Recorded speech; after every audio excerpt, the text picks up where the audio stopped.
మహానుభావుడైనటువంటి వాడు కాలభైరవుడు.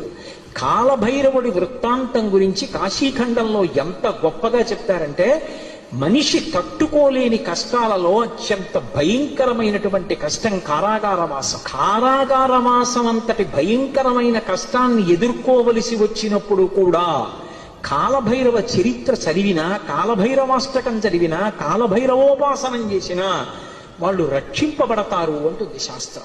అంత అద్భుతమైనటువంటి మూర్తి ఆ కాలభైరవుడు. సాక్షాత్ పరమేశ్వరుడే కాలభైరవుడిగా ఆవిర్భవించాడు ఒకానొకప్పుడు. కాలభైరవావతారంలో ఆయన లోకానికి కొన్ని మర్యాదలు నేర్పాడు. మహానుభావుడైనటువంటి వాడు కాలభైరవుడు.